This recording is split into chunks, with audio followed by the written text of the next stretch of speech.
I'm here today with Carlie Hoffman. Carlie, welcome to our interview with South Florida Poetry Journal, SoFloPoJo. We're so delighted to have you here, and we are going to be here to talk about your first, is this your first book?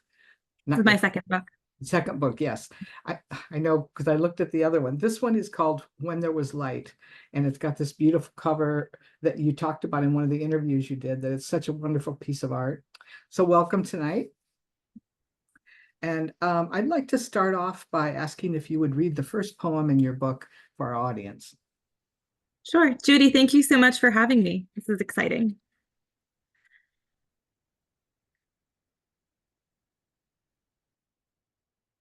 Poem ending in the light. When I was suffering, I left Manhattan. It's not good for me here. I wrote over and over on yellow Post-its. There was a park I walked toward in the evenings, cautious to not cross through it to where you lived. I lived with a painter who was obsessed with Atlantic City and the color blue, who was in love with a married man from Virginia. We spent the summer broken-hearted among the green tomatoes.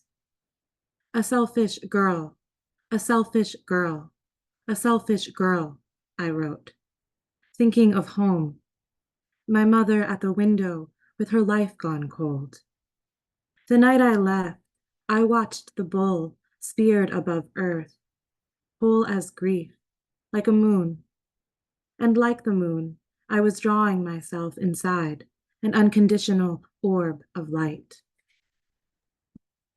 Thank you very much, Carlie. That poem really led me into this book. I opened up the book when I got it. I read the first poem and I just couldn't wait to sit down and read some more because it's such a beautiful entree to all of the wonders of your entire book.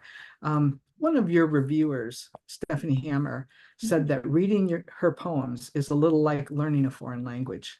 It was a great compliment in my view of it. And I'm wondering if you felt like you were creating a new poetic language while you were writing these poems, or did it come out that way unintentionally? Thank you for the question. And yeah, I very much appreciated that observation from Stephanie Hammer in that review. And I think being that this was my second book, something that was a concern to me was I didn't want it to be the same as the first book. I think we all feel that way with our books. But I wanted it to be my voice. I wanted it to sound like me. These are my poems. And in poetry, and I think this is true of prose also, but in poetry, we have line breaks and there's like the music of the line, all of those poetic techniques and syntax and things like that, and how we deal with grammar is a little bit different. Because I do think that poetry is the most like heightened attention to language in form on the page. And so I was thinking a lot about that. And then also I was thinking about languages of my ancestry and my grandparents. They all spoke, German and Polish and Russian and Hebrew and things like that. And so I started studying German when I was writing this book because, well, it's a long story, but there was something missing for me. And in order to kind of probe the surface of what was missing, I had to start reading in German and translating German, if that makes sense for you. It very much does. And I think I sensed right away in this book that there was a journey happening, and that it was a journey partially, at least, to find something that felt like it was missing. And it's just a fascinating journey. I read the book in 2 sittings. I read about a third of it the first time, and the next time I sat down to read it, I couldn't stop till I finished. So it's really compelling. One of the poems that Stephanie Hammer cited in her review uses and she says it uses and connects in unique ways different words, and I think it's a great example of what she observed. Would you please read for us the poem "Summer Brings No Cash, I Quit"? Sure. And yeah, this poem, uh I wrote it midway, or I don't know. I don't have markers for this, but as I was going through the German language women poets in the 20th century. So um summer brings no cash, I quit. The suburban town off the highway, I quit. The house ragging into oblivion. The hostess stand, I quit. I drop off menus one last time. I'm a handful of quits in the park. I read the newspapers, all about cold. I quit cold. A consequence I run out of. I run out of clean underwear, clean hair, rain comes, I slam the door, turn back. I quit Shabbos, quit Evelyn cutting pictures, wedding gown, purple flower, butchered magazines pouring out. Walls, drawers, laundry, boiled potatoes, chicken broth. I quit the bride, mouthed communal prayer. My beheaded tongue, Hebrew tongue, Russian tongue. I comprehend nothing, know nothing. Summer fevers the trees, the anxious fish. No God is coming to quit. Thank you. That's a very fun poem where language turns on itself, and it's just really interesting to observe it. Your titles are just phenomenal, and the very next poem in the collection is a great example of that. And I don't think I have to say much about it other than the title is While Waitressing at the Kosher Restaurant, a man calls me a whore and a woman rushes behind me into the kitchen to hand me her baby. If you would read that for us, I would appreciate it. Thank you. Sure. While waitressing at the kosher restaurant, a man calls me a whore, and a woman rushes behind me into the kitchen to hand me her baby, which really happened. Every season is good for killing girls. The seaweed black night foaming with stars. A plaque of women's names. Before Mary's a whore, a baby is placed in the frozen bird of her lap. The dignity in being. Every place that hurts you is the season where the sun bursts like salmon on fire. Think of Eve, shivering naked beneath the altar, watching God get angry. Is it anger or is it grief? All of us doing what we've been trained to do. Thank you. That is just a wonderful poem, and the title just puts us right in the center of what's going on. I also noticed something else in addition to your titles, and that is that horses do a lot of metaphoric work in this book. Would you talk a little about the presence of horses in your work and about your connection with them? Sure. Um, so my mother grew up on a farm in upstate New York. And she actually had her own horse. I've never met that horse, but she would talk about that horse all the time. She loves horses, and growing up, we would ride horses together and things like that. And where I went to college in New Jersey, actually, there's a horse sanctuary, I guess that's what it's called. Um, right when you drive through the highway to go into the campus. So I see them all the time. So so they're part of my childhood, they're part of my coming of age in that way, my adolescence, because they're literally something I experienced in life. So that's one way they come into the poems. And then I think just the connotation of horses on the one hand, like there's a freedom, like if you're thinking about their manes frothing in wind, whatever, and it's really a beautiful thing to think about. But also, at the same time, there's a limitation to their freedom. Often, I think about that tension, like when you see them behind the fence, and I don't know. So I think they can be symbolic of those feelings in an image in a poem. Absolutely. That's wonderful that you've been able to spend time with horses. They are amazing animals. So, would you please read your poem for us that you entitled Give the Lake a Moment to Speak About the Horses?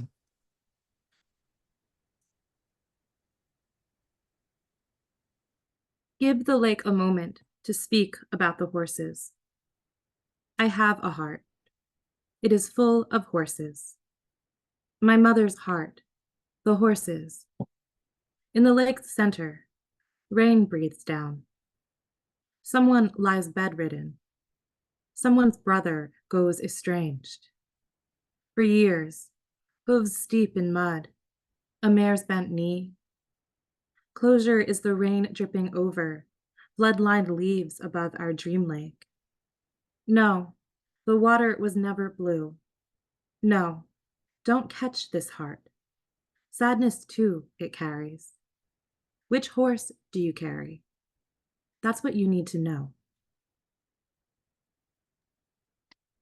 Lovely, lovely poem. Thank you. Sean Singer was judged for the National Jewish Book Award for Poetry, and he said that your book of poems, quote, adds to Jewish poetics not only in its subject, but in its system of thought, unquote. Do you see yourself as emerging from a Jewish poetic tradition and carrying it forward, adding your new book as one of the links in the poetic chain? This is such an interesting question, and I think about it all the time, and I'll have a different thread to answer the question because it's always changing because well, it's such a big topic. And so I was focused on the word chain there when I was reading this, and I don't think I see it that way, like as a chain, like linking, and then like I'm a link, and there's a link behind me, and then there's like another link, and on and on. I kind of see it like we're all in this big mound, like I don't know, you're in Florida. I grew up in New Jersey. In my town, there was like a town dump you'd go to, and you'd yeah. So I just see it like history, like we're living in this kind of space of there's dirt over there, and then there's like a tricycle wheel over there, and like I don't know, and we're all just like with our shovels and I don't know, our lamps, and we're just digging in to what we can, to find what we can to sort of make sense of where we are now. And so I relate that to my own Jewish history experience, Jewish ancestry, um, because my family came over here, different sides of the family at different times, from Europe and Eastern Europe, Germany. Um, and so there's so much I don't know. It's not here, it's a different continent kind of a thing. So I think and I think a lot of people feel this way, I mean, about their own personal histories or familial histories. And so I do see myself connected to my Jewish history, and the book is a Jewish book through the topic of the Holocaust in particular. That's one way I'm adding or in conversation with Jewish poetics. But I see it. I just think we're all influenced by, whatever it is that we're reading and this and that. And so that's there too, in the poems. And so it was really, really wonderful to read that blurb and what Sean had said. Um, and so I think, I guess I'm carrying it forward that way. Like, my like whatever I've pulled from the mound, and it's in the book, and here it is. Yeah. I think you're a very important part of that mound and keeping it alive and growing it. So, would you please read the poem which speaks so beautifully about a woman searching for the right all-inclusive word? It's entitled "Regardless, a bat mitzvah's woman cannot make minyan."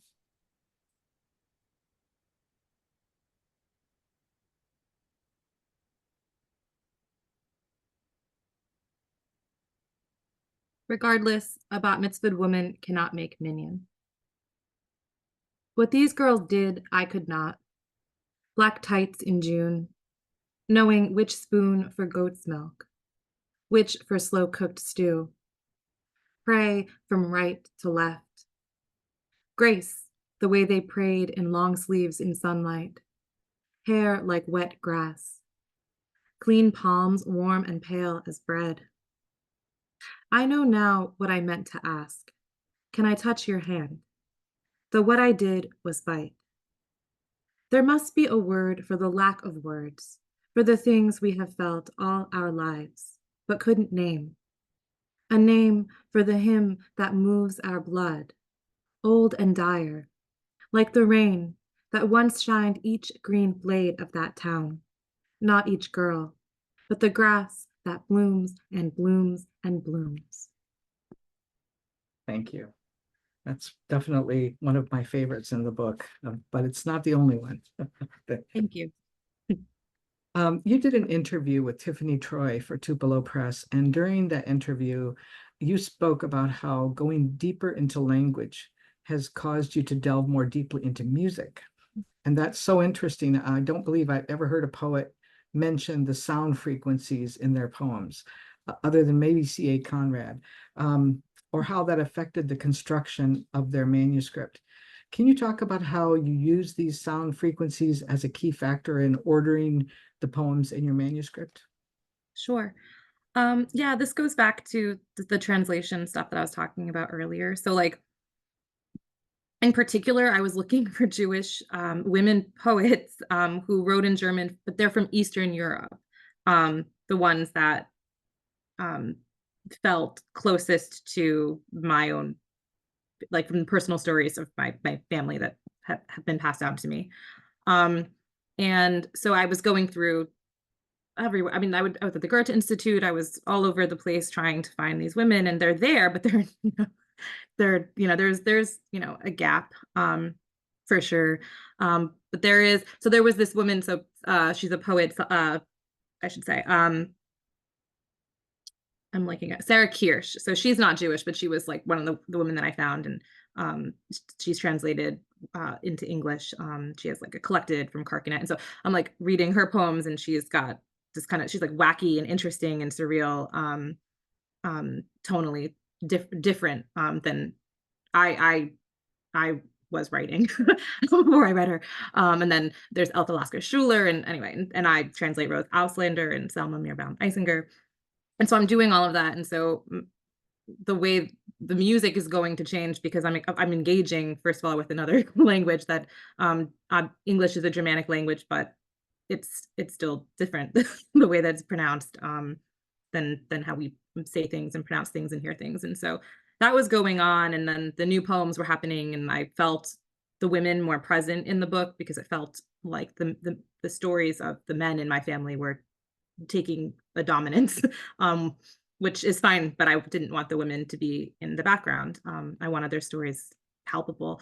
So the tones and the music of the poems were changing. I was listening to a lot of Bach, the cello suites, just like over and over and over again. That's just like what I gravitated towards through this experience. And I printed the whole manuscript out at various points, and I would just, go to the library, spread everything around, and I would literally like look at the poems and listen to them, and I would put my hand over them, like, and like really listen to like that like what is going on, because the poems have very different pitches in different places, and I wanted it to be a speaking whole, so that that process was useful in ordering the poems, and then listening to the way the cello suites were, because how the tones change in it, and I don't know, it made a lot of sense with this particular manuscript.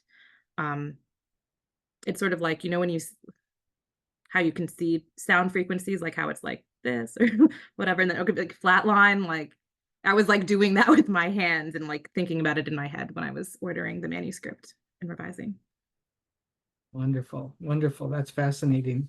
One of your poems begins with an extreme reaction to sound, the sound of a gunshot. Would you please read for us if your poem, I've Been Living for a Long Time on the Bottom of Rivers, on page 53.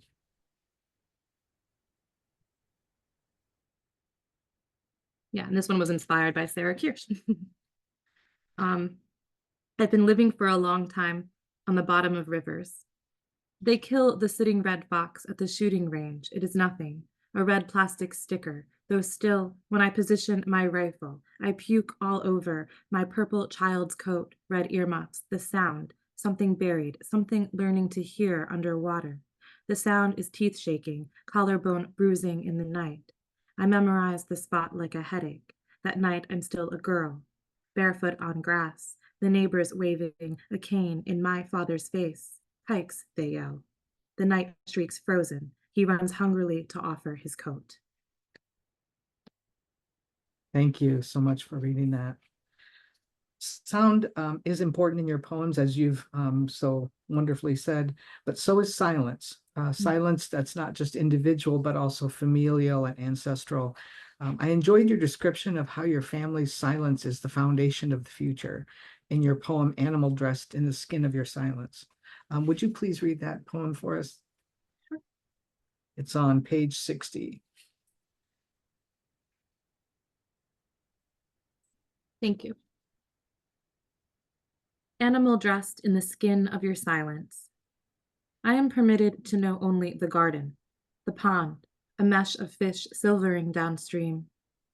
Fingers pressed in mud, in this world I imagine my dead cousins dancing in a landscape of lavas and basalts, glowing stone from the world's heart. I stare into the 16 petals of the Daphne. In this world, I bathe only in a porcelain tub, the pipes clogged with wet earth, water filtered from a landscape of furious heat. I imagine I can imagine cousins. The water rises, the steam rises. Will I ever stop being angry for never hearing my family's language? In every city, every spit-shined field, I hear the violet, ancient noise of my family's silence. The silence shimmers. It is forged the way Earth's magma is made into glimmering rock. This rock will furnish the future's room. Thank you.